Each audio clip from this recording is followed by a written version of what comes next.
What is what is up? What is poppin'? What is fresh? Hello and welcome to another edition of Wrestling Therapy. I, of course, am your host, Suji. I am back with a returning guest, Moose. What is poppin'? Just living life. Living life, yeah, yeah. Speaking of living life, last week we had to have a moment of silence. We had some mourning. The goat, Dirty Dom, lost his Intercontinental Championship unjustly, but silver lining, we'll get it back. It's Survivor Series. Absolutely. I do want to point out that this week was like the first time I've watched a full Raw in a while. And starting off with the Cena Mysterio Sheamus tag match for Judgment Day. First of all, Dom Mysterio looks incredible going toe to toe with John Cena in the match and promo wise, which is fantastic.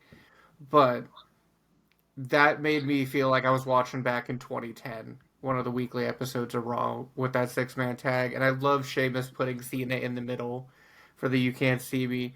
Although Rey Mysterio trying to do the beat to the bar in was so funny because he can barely reach over the ropes to hit while standing on the ropes. So he's just like tapping awkwardly. It's the funniest shit to see. But yeah, Short no, people problems. it was a solid Raw, and my girl Maxine won the Women's Intercontinental Championship.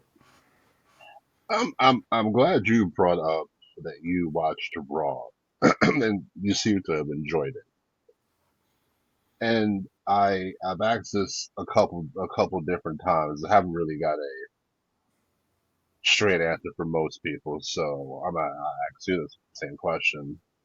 Now, a lot of people enjoyed Raw, and I did too. But why was Raw enjoyable for some? You could say it was an AJ Lee return after she unjustly and illegally was ringside and screwed Becky Lynch out of her Intercontinental Championship when she wasn't supposed to be there, but that's a different topic. We could talk about the Brock Lesnar return, the Roman return, the Cena match. What is the common theme out of all those people? Honestly, I feel like the vibe was. It felt like a Raw after Mania. Watching it through, especially with like all the returns, the surprise title change. I saw somewhere that this is Maxine's second pinfall victory in 2 years, and it was for a championship. It's just that feeling of anything could actually happen. Of people can come back, people can make appearances, people can win, titles that you didn't expect to. Back like same kind of feeling like when Santino beat Umaga, you never thought it was going to happen. A lot of people didn't think Maxine was going to win, especially because it wasn't that long ago that she was getting booed out of arenas when she was trying to have matches. And now here she is winning, relatively new title from Becky and bringing her up in the spotlight, just showing how much improvement she's had, and they have faith in her. So it's that positive feeling watching Raw where anything could happen. It's not just the Vision doing the same beatdown on a shitty Jey Uso week after week after week while he's already gassed before the match starts. It's, hey, we're actually going to have fun. Whoa, whoa, whoa. Homie's out of breath doing his own promos. I, no, I did think Raw was good, but it's like for me personally, I've enjoyed Raw more times than not. There's been times Raw has just been a slodge to get through. But Yeah. my thing is, once you have all these returns and then next week happens, people are going to be expecting it to be topped. And then when it's not, everybody's expectation drops because it's like, oh, well, that wasn't the same as last week. You can't have nostalgic returns come back every week. No. And honestly, I get why they brought Brock back, and especially they're putting him in War Games. Which, don't get me wrong, I was a fan of Brock, and him in War Games is going to be monstrous, but it didn't need it. Same thing with like Roman coming back. You had Roman tell the Usos, "I don't want to see you till Christmas," but he's conveniently there to face off Brock. And then in my head, I'm thinking both of them are. I mean, overall, War Games this year feels unnecessary, but especially Roman and Brock being thrown in, you didn't need to just use them as filler. The 4-on-4 would have worked. Yeah. Cody didn't really need to be in this match either. Mm-mm. Cody was just there, like, and I think that's also the problem with SmackDown, which is rumored to be going 3 hours back in January, which I, for one, absolutely hate that idea because trying to get through a 3 hour SmackDown was like trying to get through watching SmackDown twice. Right. Um, I know you don't really watch the weekly SmackDowns like that, so I guess for a casual viewer it's fine, but you know, I enjoyed the Gunther Javon Evans match. I popped big for Dolph when he returned. Big Dolph fan. I popped for that. Nickname it, whatever. But yeah, will you watch Raw next week? Honestly, maybe. The only reason I really watched this past week is I had seen rumors of some of the big returns, and I won't lie, I wanted to see John Cena and where they went with him after the week before losing Dom losing the belt to him, and B, I wanted to see how they worked Maxine versus Becky. The rest of the show was good. I was mainly there for those two things. I'm not sure if I'll watch next week. Um, Only because again I feel like they're gonna run the same thing, and I will point out one thing that I did geek out over was CM Punk trying to murder Logan Paul when no one was looking because security's splitting them all up, and he just grabs the kendo stick and pulls it over Paul's neck and just carries him away, and no one helps him. No one cared. Like somebody help out Paul, damn it. Like just slightly behind everyone. He gets pulled away. No one turned to help. No one really cared. That was my biggest pop of that whole segment. Wasn't Reigns. It wasn't Brock. It was no one's going to point out CM Punk trying to straight up murder this man, and no one helping. Punk's like, look, if I could take out one, we'll have the advantage. Look, he fights dirty. He used to look like a meth addict back in the day with the long greasy hair, so he's ready. Yeah, I mean, it's something that you're in war games. Speaking of war games, AEW had their blood and guts last week. What are your thoughts on the women's blood and guts match in particular? So the women's, I think, should have been the main event first. But second of all, I want to. That was so intense. Between the bed of nails, which I didn't realize people didn't think it was a legit thing, and I love that Chris Statlander posted a picture of like, no, here's all the holes in my back from this shit. I loved the. I hate the name of it being Mother's Milk, but I like how they use Marina Shafir's chokehold to just beat the shit out of Mina with the belts. I love that it was Tony giving up, not even Mina. I loved just the straight brutality of everything. And props to Sky Blue because she was bleeding immediately and she was smiling and like I think that was a star making moment for her. Not only because she's in this, big war games esque blood and guts violent thing, but the fact that she's standing there covered in blood getting those pictures taken mid match. I feel like that's going to be like her Becky moment. Is this is what she's going to use to build off of. I can see that. But I can I definitely see that. absolutely loved it. I I, loved their creativity. The broken mirror was an insane spot to me. Um, yeah, yes. and I love that they brought pieces of it into the men's game later. And then Moxley had to tap on the glass to Kyle O'Reilly. But I love the women's match. It should have been the main event. It was absolutely brutal, and I loved every second of it.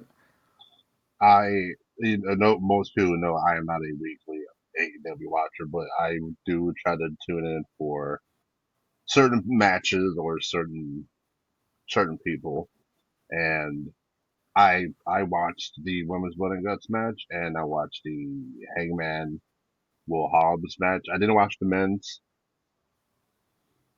I was kind of good, Yeah. and I just I, I was just good by the time I got there. Yeah, I agree. The women should have been main event. It was the best match of the two that I saw. But hell, I enjoyed Hangman and Hobbs.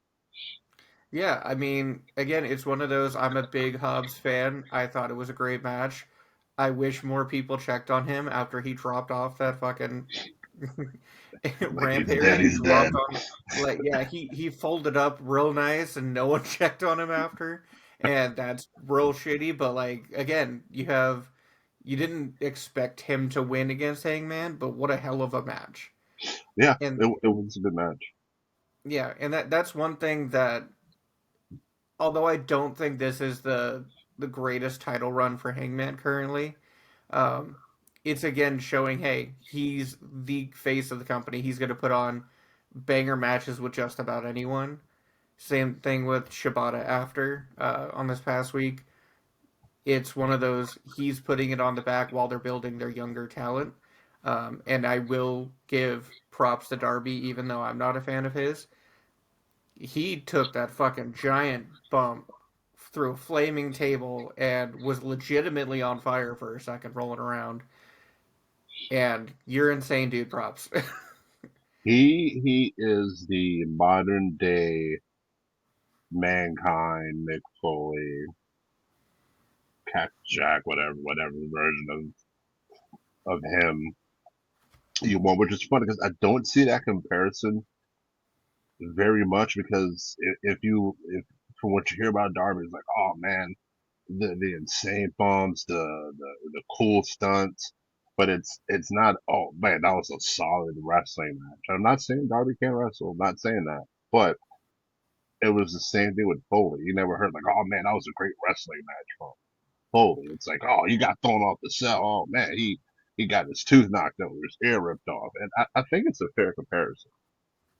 Oh, absolutely. And that's one of the things that I appreciated after the fact is they did a promo with Pac where he basically said, "Look, strip everything away, the fire, the tables, the cattle prods, the tasers, all these tools. No one believes you can beat me in a fight. Fight me in full gear, no weapons, no, any cliches, just mano a mano, and I'm going to beat your ass." And I honestly think they're going to use it to highlight Pac more, but I don't think this feud between Darby and the Death Riders is done anytime soon, and I wouldn't be surprised if it went into spring of next year with him trying to go one on one with each of them. It looks like Moxley has a weakness when it comes to being put in ankle locks and glass on his chest seems to be his kryptonite. Which I mean, any normal human being, that's a lot of people's kryptonite. But when it comes to Moxley, you look at this strong, unbeatable guy, and then you see him get put in ankle lock, and he just like taps out like instantly. It's kind of interesting. Yeah, honestly, the story they're building of him constantly tapping out now ever since he said I quit to Darby, I hope builds to almost like a mutiny or a reflection of what they did to Brian Danielson when he took over the BCC from Brian. But I want Claudio to take over because Claudio is being built up as an absolute monster, and he's honestly one of the better workers in the whole company. Maybe not, speaking wise, he's solid speaking, but he's not like their star. But I would love to see him take over from Moxley and make it even more vicious somehow. Yeah, I could see that. As you mentioned, Full Gear is coming up, and I know some of the matches, but love to get your predictions on who you think will win and why.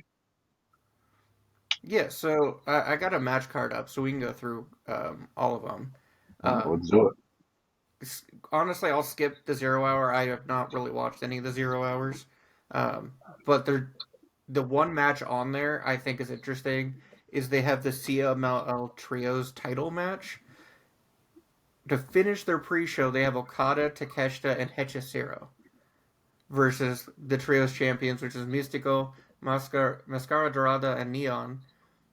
The fact Okada's on a pre-show blows my mind, but I think they're gonna definitely use this to help build more of that Takeshita Okada wedge. And I need the one-on-one. I need the Alpha versus the Rainmaker one-on-one, banger for banger. Who do you think wins that match? Oh, The CM and Buckeye. oh, okay, I interesting. don't see them winning. They're already dysfunctional. They've cost themselves tag titles and all sorts of matches. Hechicero's great to watch. I'd never heard of him until the Don Callis family and his little alchemy luchador style. He's honestly incredible to watch, and him and Bandito put on a match of the year not long ago. But I definitely think that it's going to be self implosion, and they're going to lose. So you got the CML guys Mm-hmm. winning. Interesting. Interesting. I like that. Okay. All right. And then the next up, and I'll say it correctly, unlike MVP who fucked it up on national TV. You have the AEW National Championship, and that's the Casino Gauntlet craziness that it is every year. Now, I don't think they need any more titles. I think they're good with the titles they have. I don't like the Unified Championship name. I think they should have kept it the Continental. Um, but this one's going to be interesting, especially since you have Bobby Lashley and Shelton starting the match. So you Hmm, could have them just kind of chill, or I'd love to just see them grapple because they're both monstrous. And for dudes that are in their 40s going to 50s, they look incredible. I want to point out. Um, fact. but I think this could be incredible. I love the match that they had this week with Bobby Lashley just squashing Ricochet and him screaming into the microphone as he gets choke slammed out of the ring onto the band. Um, I don't. I love Ricochet. I love the dumbass character that he's built. I love the bald gimmick. I turn to my wife and I'm like, him calling another man bald, is that a hate crime? I don't know how that fits in. Um, but I think that's going to be a banger of a match. I'm sure they're going to have some surprises in there. They always have at least one or two like returning people in that match. Honestly, I would love to see Brian Cage in there just because we haven't seen him forever. And he always has big, awesome spots because he's a big, jacked motherfucker who can move really well. And his discus clothesline is great. So I'd Is love to see Warlow still him. hurt? Is who? Warlow.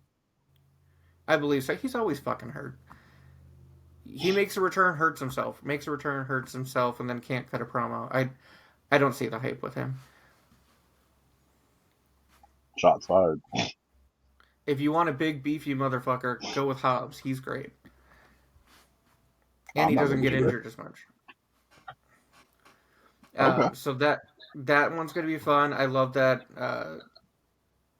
Jet Speed's in there. It's gonna throw more combos in there with them and the Hurt Business. I think MVP's in there. I don't know how much he's gonna do because he's great, but he moves slow now. Just his style and his injuries. But honestly, I want Ricochet to win this match just because it puts the big gold on him with the demand, kind of solidifies it. He's funny as hell. He's a good heel. There's not as many heel teams or heel champions right now, so give him the belt. Let him be, the kind of chicken shit joke that does the flips and then gets squashed by Bobby. But at least he has a belt. All right. Nice. Risky pick. I like the risky pick, Ricochet. All right.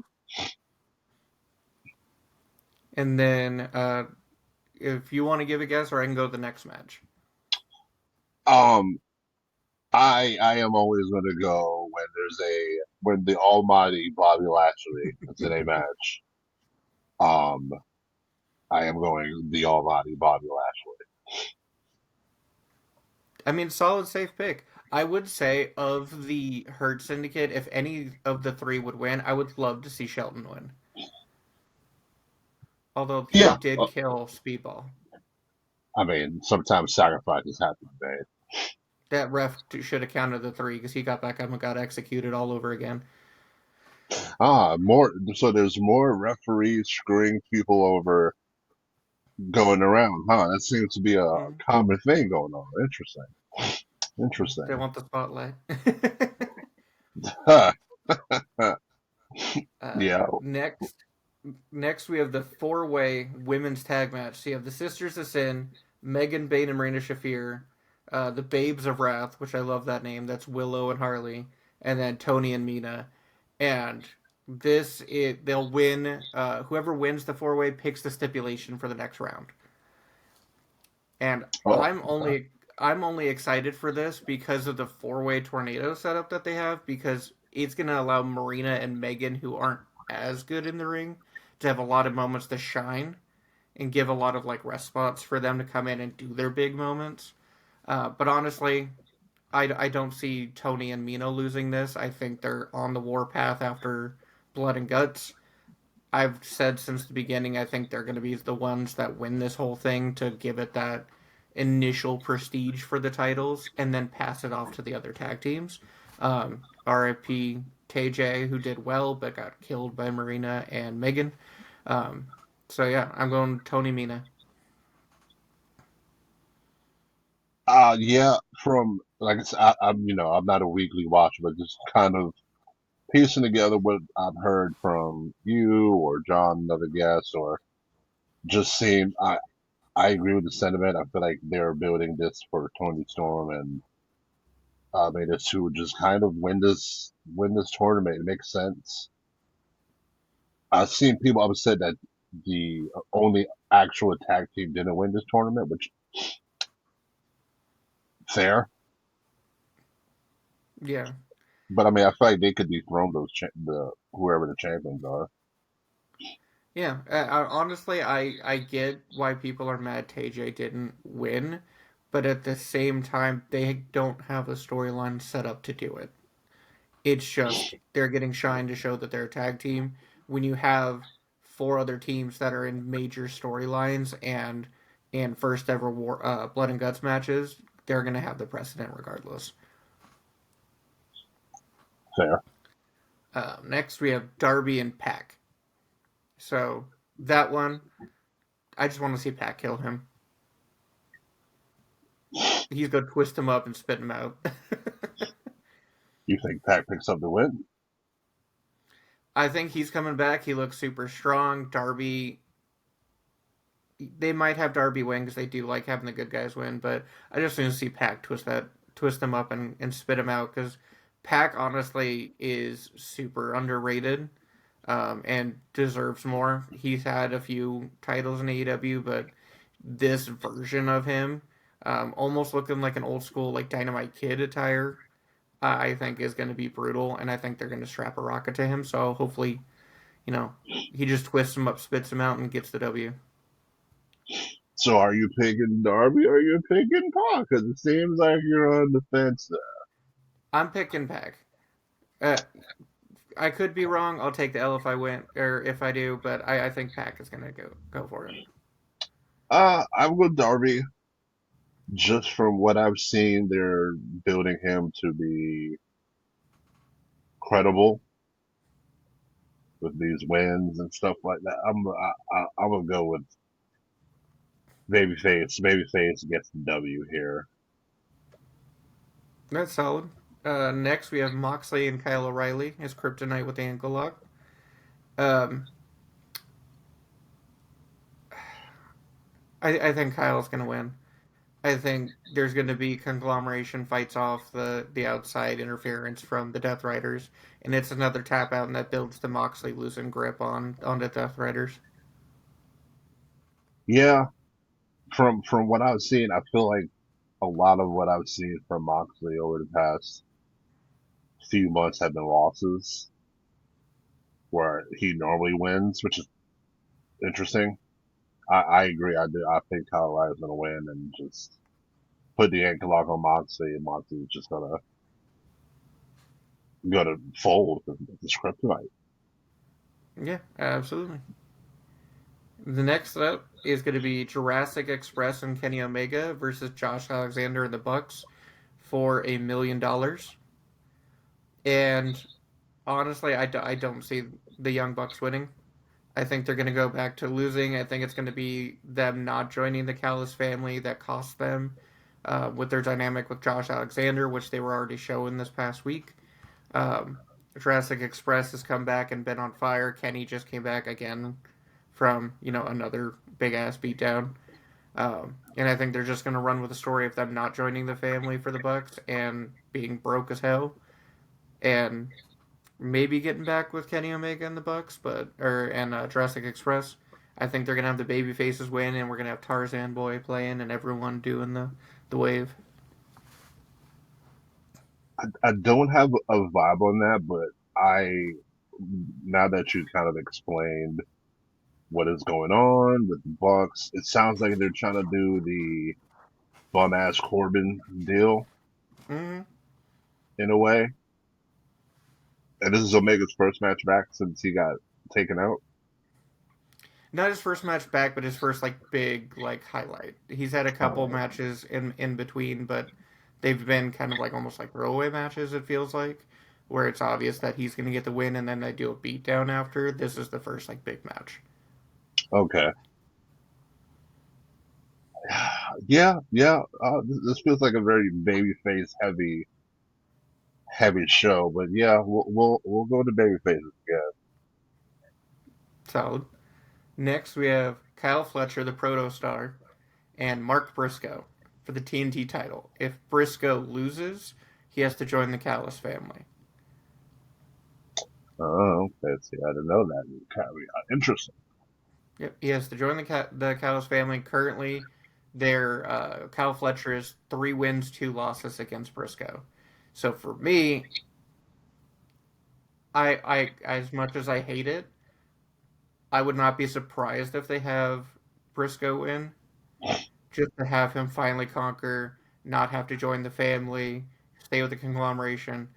But I'm going to go Kyle Fletcher winning, only because inserting Mark Briscoe into the Callis family, I think, is going to be how they help split it up more with how many people are in that family.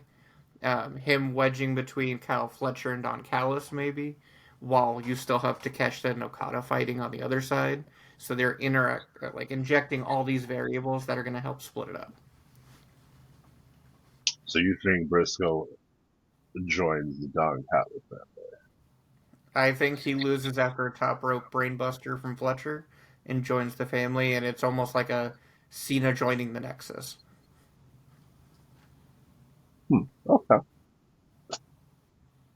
Looking at it on paper, I just without even knowing that stipulation, I was going Fletcher, but yeah. The thing is, where a heel finally picks up a win here at the show. Next, we got Brodito versus FTR for the tag titles, and I mean, I see FTR winning. I don't see why they wouldn't give them the win and have Brodito start doing their own thing, because Brodito's still ROH World Champion. You can have Brody King start going for singles titles. I agree. From what I've seen, I think Purdue has had the belt since like July or something like that. FDR's been sniffing around the title scene. Feel like it's time to just go ahead and put the titles on them. And if they're going to do the Cope and Christian feud, might as well restart here. So yeah, I'm going FTR for the win. More, all right, another dub for the heels. And then Statlander Mercedes Monet for the women's title, and for Mercedes' 14th or 15th title. I think it's our Um, 14th. I don't know. She could have another match in the next day or two at another promotion, get another one going in. She works Having a every match day. right now. Having a match Yeah, right now exactly. wins the title. I'm like, fuck, we're already behind the eight ball. Um, I think Chris Statlander wins this. I think it's too early for her to lose. She's only had one big defense against Tony Storm, and the heels won the Blood and Guts. Mercedes doesn't really need another belt, and honestly, if they have some chicanery or bullshit for her to lose, it's believable. She lost to Tony. Tony lost to Chris. So it makes sense for her to lose, and it's not going to destroy her reputation if she doesn't win the world title this match. Would this be her second shot at the world title? Yeah, so she went against Tony Storm at All In May, and lost after like crazy match and getting her shit ate literally by I Tony saw during the that. match. Um, Saw I that. love I love Tony tweeting out or putting out later like, "Thanks for keeping all your lips clean." Um, but yeah, no. So she went against Tony. She lost. I think she could take another world title loss and then come back for the third. When it's not, hey, I need 15, 14 belts. When it's her main focus. Um, yeah, yeah. I think we'll go Statlander. I just kind of reiterating what you said. Monet doesn't need it. She could pick that title up later. Maybe after she starts dropping belts, she might have like a confidence issue, and then she picks up the world title later down the road. Yeah, I agree. And then the last match is Hangman Adam Page, aka Cowboy Shit, and Samoa Joe in a steel cage for the world title. I mean, obvious pick. Adam Page don't win. Yep. Another babyface. More babyfaces go over. Hangman I'm just wins. I'm just hoping no syringes. It's Hangman, so it's a 60-40 chance. Yeah, I mean the last time he was in the cage, unless I'm missing something, he is when it was him and Swerve, and he brought out the cinder block, this syringe, and that absolutely fucking brutal chair shot that looked like an execution. So, I mean, hopefully Yes. he doesn't execute Joe, who's getting ready to retire here in the near future. But who knows? Yeah. Let's not kill each other. But yeah, I agree. Um, Samojo will not win this match. This would be a babyface heavy dominated show, which I kind of believe if that's the case, World's End is probably going to be dominated by the heels. Absolutely. Okay, and that is Full Gear predictions. You had mentioned there was a couple things that you were wanting to discuss. Yeah. So the first one I want to talk about is the Meltzer 5 star and overall like the wrestling community's match ratings, because I think all of it's horseshit as far as the ratings. And I could point to 3 examples of that. Kurt Angle does not have like any 5 star matches. That okay. Absolute bullshit. The only like big WWE WrestleMania matches that have 5 stars are like Michael's Undertaker. There's been plenty of matches that would be 5 star worthy outside of those. I mean, there's Michaels Benoit Triple H at WrestleMania 20 for the world title. I mean, Even if you go back and look at John Cena, Shawn Michaels, Kurt Angle, Shawn Michaels at Mania, Kurt Angle versus Brock in the Iron Man match on SmackDown. Hell, fucking Edge McFoley, even though it was a car crash, that should have been 5 stars between the storytelling, the bumps, and it was a solid match even without the weapons. that seems a bit incorrect by Mr. Meltzer there. And the fact that you have Will Ospreay, who don't get me wrong is absolutely great. Will Ospreay, Kenny Omega, and Okada have six and a quarter. I think they have 7 star matches, which breaks the scaling on its own. But you have Kurt Angle, who has no 5 star matches last time I checked, and I think Osprey had like 35 star matches or better. If you got a favorite, it's okay just to say you have a favorite. It's okay. Look, Everybody he has eats a favorite. corn the long way for Osprey. Clearly, So between all of those, and then the most recent 5 star matches that Meltzer's given out were, I believe, NXT Johnny Gargano era. So it's incredibly fucking biased, and it's one dude giving his opinion, and people take it as like a word of law. If I can look and say Shawn Michaels, Kurt Angle, Bret Hart, like these guys don't have but like a handful between all of these greatest of all time.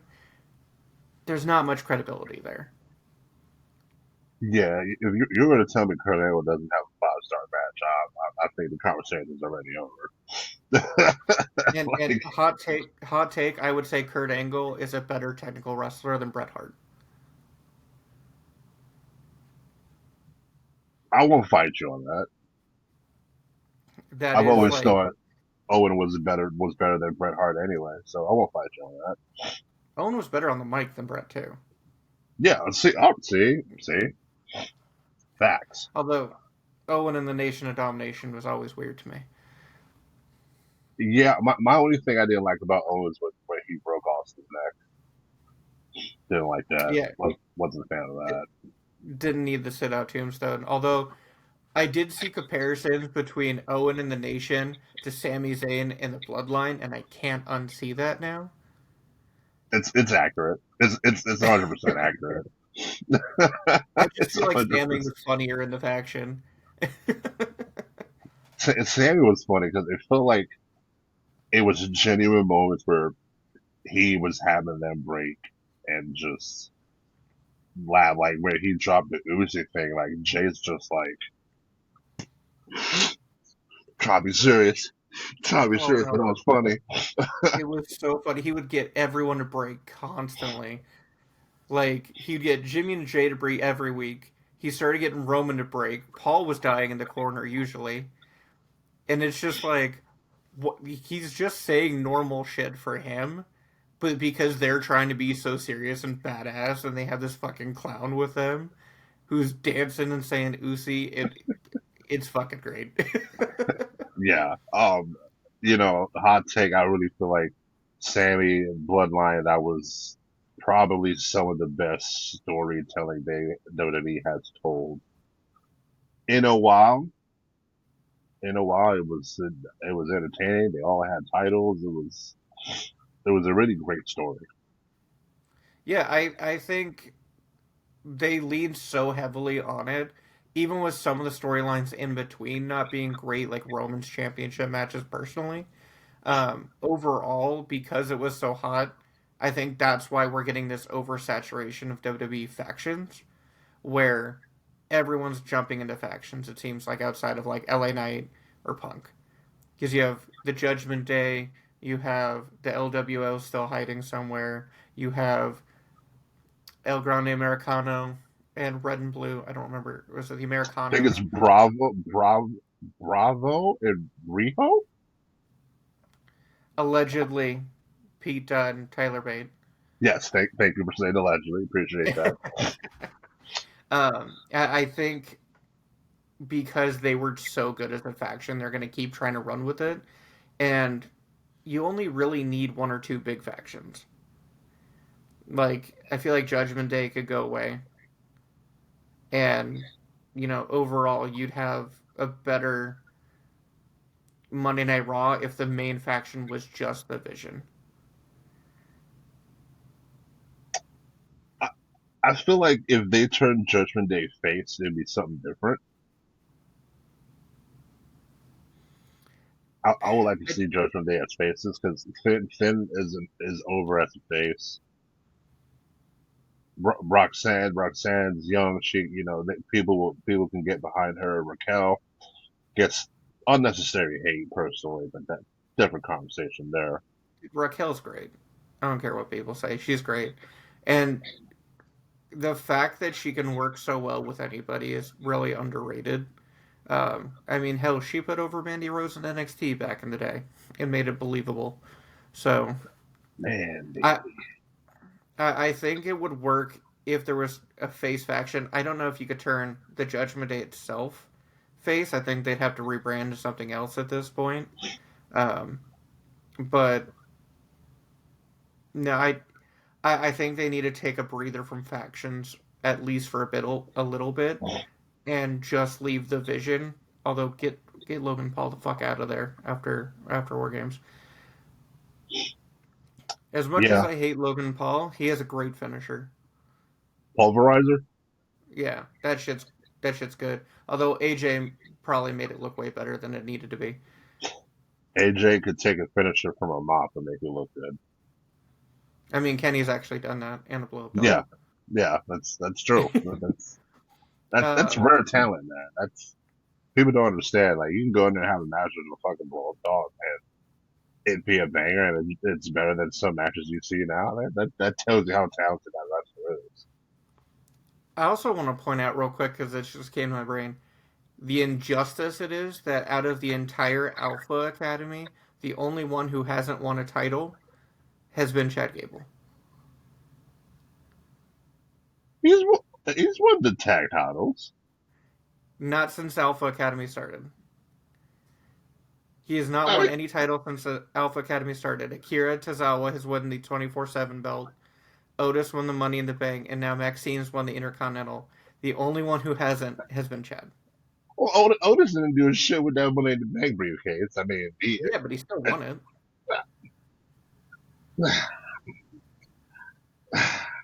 okay, I can't. I don't like arguing facts. Facts are facts. He won it in the same match that Rey Mysterio got thrown off a fucking building. I would never forget that Money in the Bank match. I remember I was watching it with my friend, and it was near the end, and I was like, "Wouldn't it be fucking hilarious if Otis, if the briefcase just somehow fell to Otis's hand and he won it?" And it was like not even 30 seconds later. It's just like, "Oh, this is holding the briefcase." I'm like, "Oh, Honestly, if they were ever gonna do the Money in the Bank cashed in on like a mid card title, like they did with Austin Theory, I thought it would have been with Otis. it would have made sense. I could have seen him taken from the U.S. Championship or whatever." Yeah, I thought that would have been more believable. Um, but I mean, to each their own. But yeah, Chad Gable's the only one who hasn't won. And speedy recovery. That dude posted a few pictures. Training to come back. He looks monstrous. I mean, the only reason Maxine won was because we have an unjustly unruly referee in Jessica Carr. I used to be a big fan of Jessica Carr, but her actions against Becky Lynch are deplorable. She should be suspended indefinitely, and Becky should have her title back. That's just my opinion, though. But that's not just me saying that. I've also heard rumors that Sports Illustrated has also said the same thing. New York Times has also said the same thing. So this is not just me. I'm I'm just stating what the people are thinking. Look, Becky is great, but she needs to stop picking fights with refs.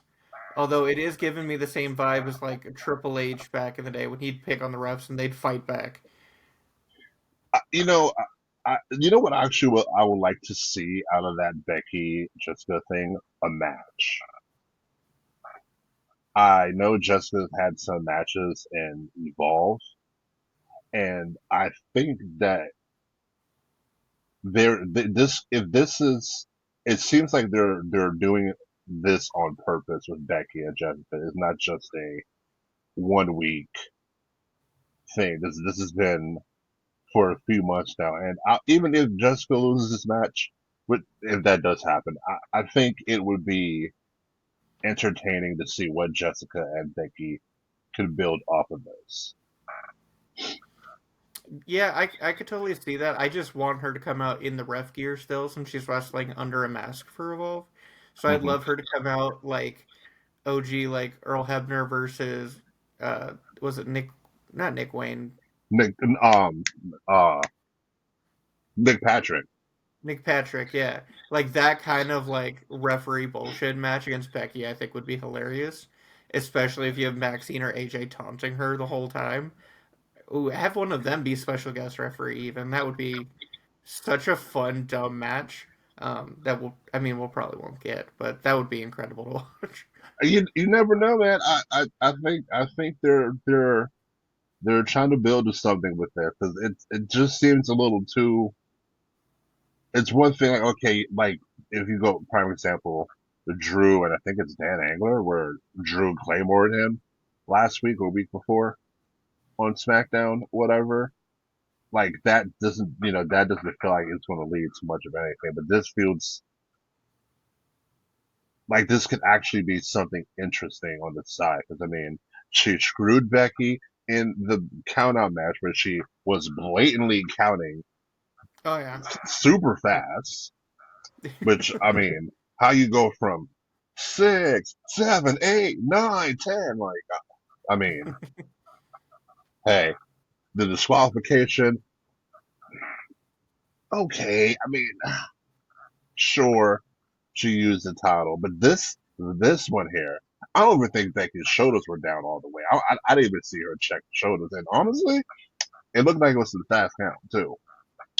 It did look like a fast count, but I would say the most likely thing I think we'll get out of this would be if Jessica Carr joins the women's Royal Rumble and throws Becky over the top, That and then they would feud be after. hilarious. That would be Dream booking, pen in hand, have her come out in the mask and eliminate Becky, and then gaslight her that she didn't do it. that'd be oh my god, that'd be great. I'm down for that. That's the best thing I would think out of that, which is have her be gaslit the whole time. I think it'd be funny if she actually eliminates her under the mask, and Becky's just doesn't know who eliminated her, and she's trying to like they do for like weeks, like who was that person under the mask? Because not a lot of people know Jessica Ruff's under the involved, so you could throw her under the mask and make it believable. Nobody know who she is. Right. You also mentioned you wanted to speak about the Hall of Fame. Yeah, so the WWE Hall of Fame specifically, I have two major issues with it. Okay. You have a lot of people who never even wrestled for WWE that are in there. While I get giving them their respect, I feel like if your company is having a Hall of Fame, like the TNA Hall of Fame is just people who've been in TNA. The WWE Hall of Fame shouldn't be, hey, this guy in the 30s was a big deal, and now we're celebrating that. Like, no, have it be your company Hall of Fame. That's including Vince Senior, a nepo pick. You have like Vern Gagne and Luthez and like big iconic names in there that while they should be in like the Wrestling Hall of Fame, don't make sense to me for WWE Hall of Fame. But my other caveat is there are wrestlers in there who I do not understand why they're in there. And the one that's trending right now is Michelle McCool. Was she good? Was she great at the time? Yeah, but overall it was a flash in the pan. She wasn't around super long, and I don't think she made that big of an impact. And now they forced her in there, forced her into the Undertaker podcast, and forced her as a coach on LFG, all at the same time. I don't disagree. I personally used to like Michelle McCool back in the day. I've kind of grown fatigued of her, basically all the same reasons that you said. She didn't need to be on the Undertaker podcast. It like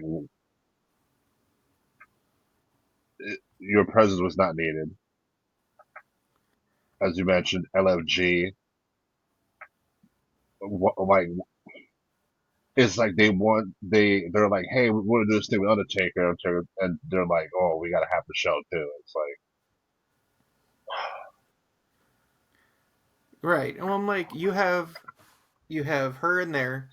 You have the Bella twins as a whole, which means Brie got in there. And no disrespect to Brie, Brie was not good in the ring.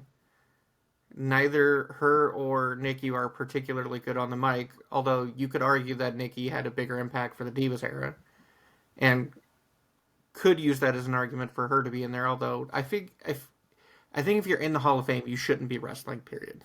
Like that's your bow out. So I don't agree with the Beltones in there, or like you have the Bushwhackers in there, which give them their due. They were crazy, but in WWE they were a comedy. They didn't end up doing much outside of like, oh, I'm in the ring, I'm out the ring for the Rumble and some tag matches. They didn't do anything spectacular within the company. Same thing with like you have Barry Windham. He was great in WCW, and they put him in for that, but it gets real wishy washy when you have someone like that in there, or the Bellas or whoever, but you don't have China on her own. It took how long to get Brett or Razor? They're never going to get Owen in the Hall of Fame. You have glaring issues with Bushwhacker is in, but China by herself is not. I I agree. I would slightly push back on the Bellas, and I am the last name for the Bellas fan. But for the time that the Bellas were around, they did revolutionize women's wrestling to a degree. They did have a TV show that was Total Bells, which was wildly popular. I would say based on their popularity alone, especially for among other women, I could see the argument of them being in it together. Now, if you're going to say, hey, let's put Brie and Nikki in there by themselves, completely different. But as a team, I'm okay with that. My my argument against that, because I do think Nikki on her own would be in there, and I agree with the total divas, total bellas helping push that in there. But you have them in there before Mickey James and Michelle McCool in there before Mickey James. I'm not going to disagree. That's insane to me. And I and feel I hate the celebrity wing too in general. I honestly I feel like they need to add. They should put referees and announcers in instead of celebrities. I feel like people like Mike should be in the Hall of Fame. Little Nate should be in the Hall of Fame. Earl And White. Hebner, yeah, should be in the Like Hall of Fame. I think you could have celebrities in there. They don't need their own wing, and you don't need one every year because there are Agreed. legitimate celebrities who have earned their way in there. Not like fucking what's his name, Drew something, Drew Carey. Drew Carey. Although like he was great in the '01 Rumble when fucking Kane chased his ass out of there, but he was there for a blip and they put him in. If you're gonna have a celebrity Hall of Fame section, there's only a few. If you go back and look, that would deserve to be in there, and you could put like Andy Kaufman on there. I would put Snoop Dogg on there because he's been around forever and he's always been supportive and jumping in and doing shit. Um, I don't think I think it brings the credibility down with some of the people they have in there, especially when you have big names like Mickey who are still not there. Chris You Benoit. have, I mean, they could prove me wrong. They could put Mickey in there. Um, the rumors are that Jericho's coming back so he can go into the Hall of Fame. To each their own. I'm a Jerichoholic, so I would like him getting more kudos. Yeah, Jericho should definitely be in the Hall of Fame. Bray Wyatt, I believe, should be in the Hall of Fame. Obviously, yeah. There's a lot of omissions from the Hall of Fame. What do you think about them adding the matches? I think it's dumb. I think they're just it's one of these for themselves at this point because they're just trying to fill numbers and give more presentation um, to it because you don't really need matches in a Hall of Fame, especially when you have shit like the no DQ match has 18 different names. No holds barred. All count anyway. No disqualification match. Name the Street city fight. street fight. Yeah, yeah. Insert city street fight. Yeah. Like Bloodline the rules. the matches are there to tell the story. The Hall of Fame should be for the people that are the ones actually doing the story. That's fair. That's that's fair. I can't disagree with that. Okay. Interesting. Is there anything else that you wanted to mention or say before we go? You want to do another one of those five? Keep three, fire two. Hell yeah, let's go. All right, we're gonna go. We're gonna go factions because this has been a faction heavy one today. Okay. We're gonna start with the New Day. Keep. Wait, hold on. which version of the New Day? Are we talking current New Day? Peak New Day. Peak version of every staple, I'm going to say. Okay, then keep 100% keep. The Four Horsemen.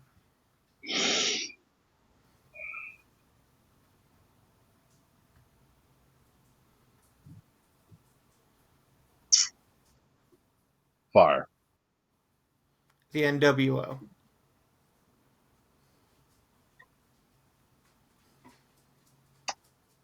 Keep. The Shield. Fire. Evolution. Keep. There you go. Okay. I got one for you. This would be tag teams. Just, act like Dudleys or, Hmm. okay. This would be from this could be from any era or whatever. Legion of Doom. Fire. Interesting. Interesting. That was a quick response. I mean, they're great, but compared to what and there's such a long list of other teams I'd put above them. Fire. Edge and Christian. Keep. The Dudleys. Keep. Undertaker and Kane. Brothers of Fire. Destruction. How dare you? I The love them disrespect. individually. As a team, not a huge fan. The two-man power trip. Keep. Classic, I think classic. you're not going to get a better heel duo that, mix up that shouldn't have been a tag team that worked really well as a heel. And their tag match against, I think it was Jericho and Benoit. I could be wrong on Benoit.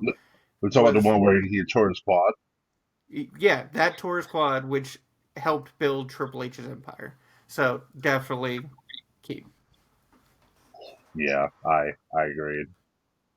That's love the two-man power trip. A lot of people hated it. I'm like, why? It's two guys that are single guys that didn't like each other, but now they had the same goal, but they still don't trust each other because that's just who they They are. shouldn't. Yeah, the Kabuki Warriors.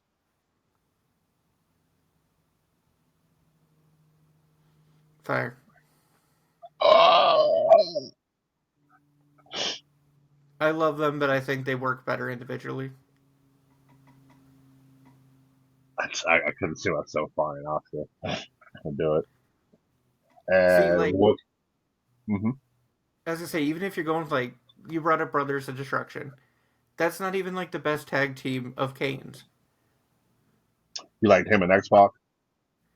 I liked him in RVD. I liked him and Daniel Bryan. I even liked him in Big Show in 2005. I preferred him and Undertaker just because it made sense story wise. I'm like, okay, well these two brothers are who used to be the hell of each other now forming an alliance, so to speak. I enjoyed that aspect of it. I like makeshift tag teams. I like Jericho. Jericho was pretty cool.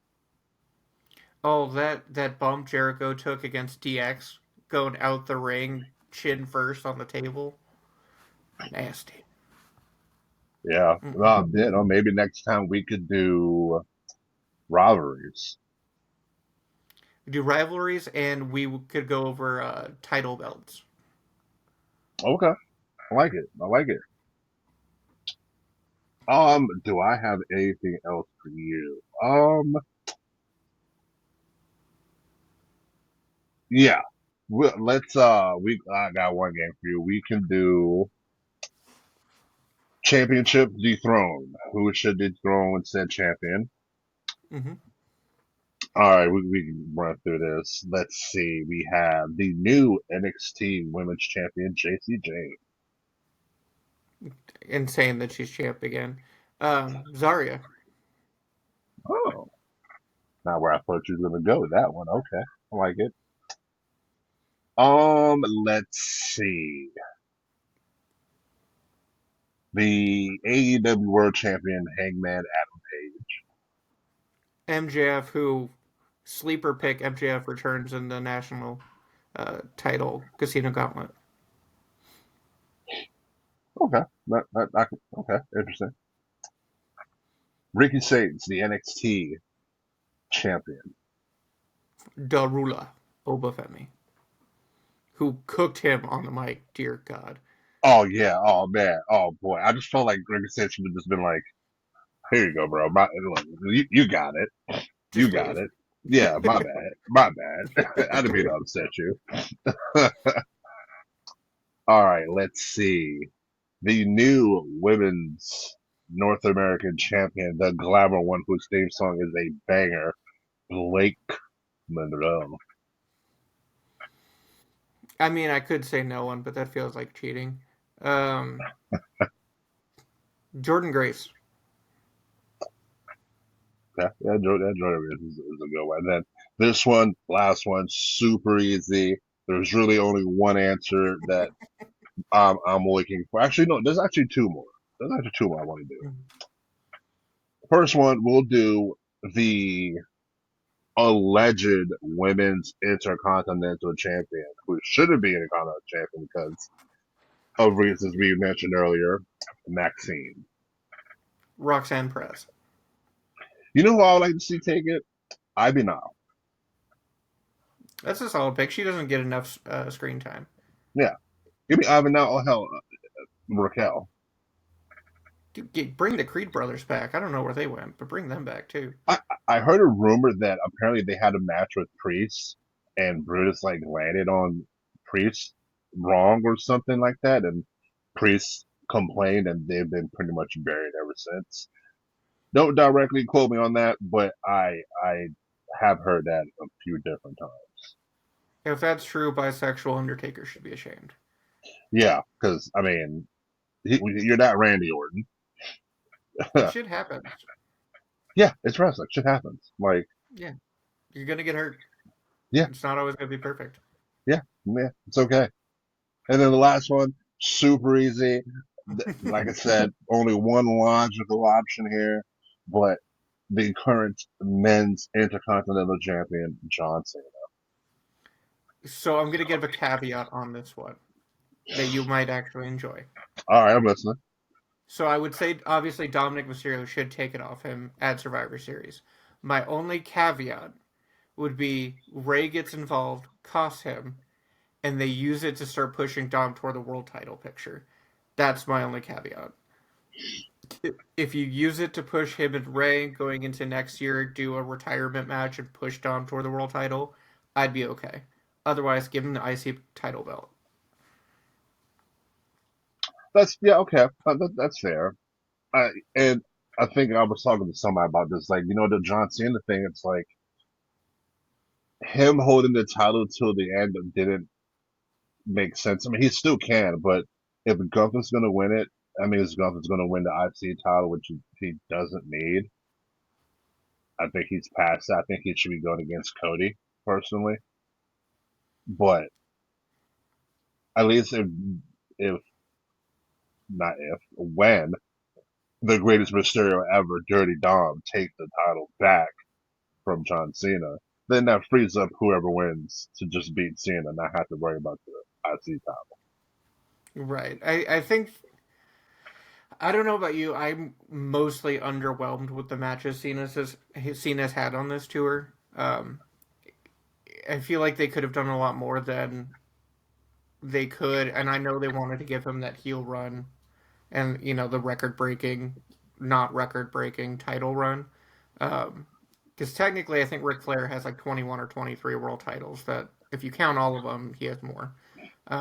But I don't think he needed it to be in the GOAT category. I'm glad they gave it to him. But if they had given it to him as a baby face and had him go against Gunther earlier and bring up more heels, I think it would have been better. Um, but it is what it is, and I just hope that he actually takes the L on the way out. Yeah, I don't see Cena winning any more matches this year.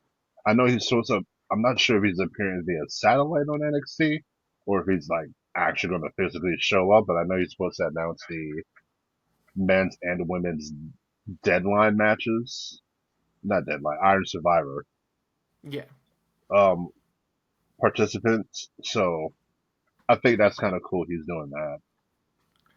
Honestly, I think they should have Oba be the final mystery person in the tournament and give us Oba Cena on the way out. Give us double title Oba. Have him have the IC belt if he beats Dominic for it. If John Cena beats Dominic, or have him, just fucking come up after losing to Ricky Saints, and that's his call up to the main roster, is dethroning and beating the hell out of John Cena on his final match. Yeah. Speaking of that, you reminded me. I know Cena mentioned something about for that show in particular is going to be some showcase matches on that card. I'm assuming it's going to be NXT versus say WWE. If you had the pen and you could book four matches, not including Cena's retirement match, which four matches would you book for that event? So I would have Javon and Leon Slater, Hmm. and I would have them taking on the New Day. If New Day, because I think Xavier's still having some issues. Otherwise, have them go against Judgment Day, Okay. because you can have Finn and JD work anyone, and having them go against Leon and Javon would be an incredible match and lots of flips and bullshit. No one's too big to make it unrealistic, and honestly, I just want JD to have more spotlight. Um, I'm biased for JD, but I'd also put on there. I put Blake Monroe. Honestly, you could put her in there with anyone, but it would be Sol Ruka and Zarya right now. Um, I would have, if he's not his final opponent, Oba versus Ricky. Have him run it back because I think Oba's going to win it back, so you can have another rematch realistically there. Um, and I would have Braun Breaker basically come out and say, "Hey, whoever thinks they're good enough from NXT to take me on, come up, shoot your shot, and I'm gonna put you down." And you could have Trick Williams come up, and that's going to be his like face debut.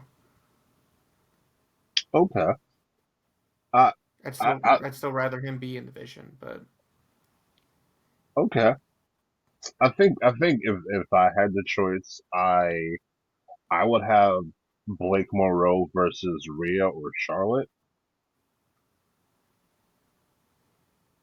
I would do Ethan versus Cody or CM Punk, whichever. Let's see if I could do a tag match. Maybe Dark State versus the Wyatts. If not Dark State versus the Wyatts, I wouldn't mind seeing let's even Javon versus oh god, I had the guy's name in my head.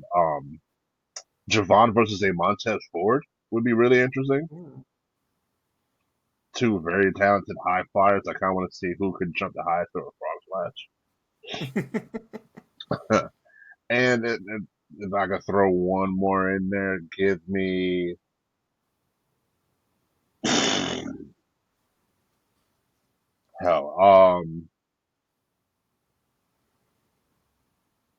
hell, give me Oba. Give me Oba versus Braun Breaker. Ooh, that would be solid. Yeah, I think if they're gonna do a showcase, let's do it. Let's do it up. I got one for you. What you got? If you could insert, because the Vision's all about the future of the company, if you could put one woman in the Vision, who would you put?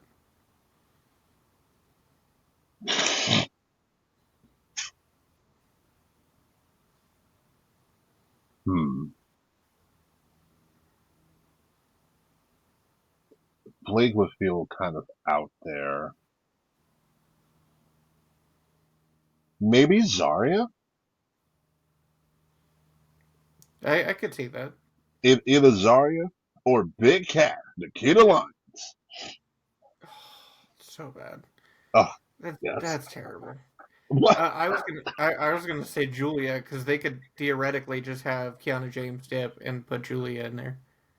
I like the Kiana James and Julia aspect. I wish she had another person with her to manage, Yeah. but I do like the pairing. It gives her a mouthpiece that's somebody that could actually speak English clearly, because these fans are like, what? And hot take, the what champ's the worst fucking thing that Austin's ever done. I mean, I would say him killing Lance Storm's career, calling him boring, and coming out and sleeping on a pillow during his match is worse. But I would agree the what chants are pretty bad. I hate the what chance. It's like this person's trying to cut a promo. What? Shut the fuck up! Like, oh my god, what chance is like the instant trigger to me. Like, Hot take: Lance Storm's super kick is up there as one of the better super kicks. yeah, oh, well, yeah, Lance Storm is criminally underrated, but That we, that that like overall one of the better ring workers of the era, but that super kick specifically looks like he's putting 183% of his body weight behind it and taking their head off. absolutely. And hell, we could do a whole episode on underrated wrestlers, which hell, that could be a future episode. Yeah, I'm totally down for that, but I mean Lance Storm, you deserve the world. Yeah, yeah. Dolph Ziggler should have been a WWE champion, but like again, different conversation. Yeah, he was bogged down by the zigzag. That was a horrible finisher. We can do an episode of horrible finishers. there's there's so many things we can talk about. But yeah, I can go ahead and wrap her up. Is there anything else that you want to plug that you have going on or anything like that? Catch Catch me on Twitch, YouTube, Instagram, and TikTok, and a my own podcast in the works that talk about all things, not just wrestling, but wrestling will be included. Yep. And also, if you are a book fan, one of my guests, Stella Shelton, she has a book. I believe it's called Pinned by a Champion. I will pin the link somewhere on the TikTok page. Go check it out. Support. It's wrestling romance. I think you will like to enjoy it. But that'll be all. Stay safe, stay blessed, and hopefully next time we talk, Dom will be one step closer to becoming a two-time double champion, which is two times more than his deadbeat dad, Rey Mysterio.